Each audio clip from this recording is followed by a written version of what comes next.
Je m'appelle François Lucas Alsate et je suis un greffé de sang de cordon expansionné.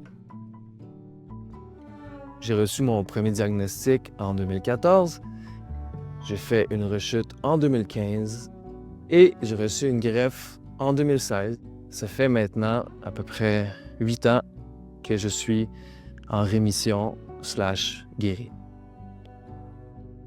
J'avais 23 ans quand j'ai reçu mon diagnostic. Je m'attendais pas à ça. Je pense qu'il n'y a rien qui te prépare à ça dans la vie. Puis encore moins quand tu as 23 ans puis tu te penses invincible. Premier diagnostic, ça a été une rémission, heureusement. Ça a été un processus de 5 mois. J'étais allé à l'hôpital pour un suivi avec mon docteur Hébert. J'avais une petite maladie à la gorge, une petite infection à la gorge. Tu dis un rhume, laryngite, tu sais pas. Puis là, elle m'a dit qu'il y avait beaucoup de globules blancs dans ma prise de sang. Ça rime avec biopsie. Puis biopsie, ça rime avec rechute. Puis à ce moment-là, je vous avoue que j'ai perdu espoir.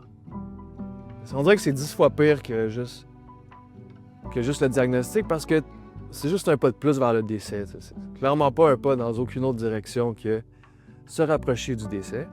Quand on m'a parlé de la greffe, on m'a dit, écoute, il y a une option pour toi dans cette situation-là. On a des greffés, on a des solutions, on a des personnes qui reçoivent des dons de greffe. Puis ça peut les remettre en rémission et en guérison.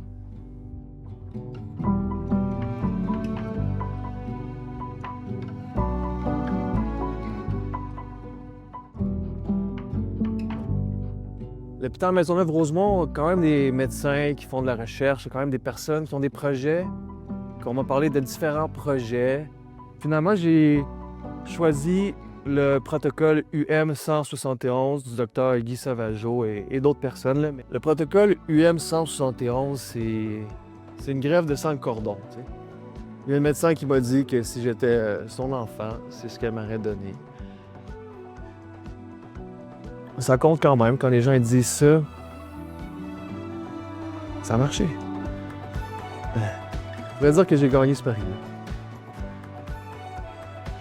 Aujourd'hui, je vais super bien. Aujourd'hui, je pense que j'ai le droit de me projeter dans le futur.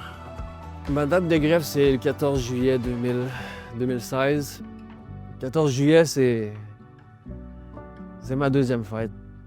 Au professionnel de la santé qui a proposé à cette mère de devenir une donneuse, de donner le sang de cordon ombilical.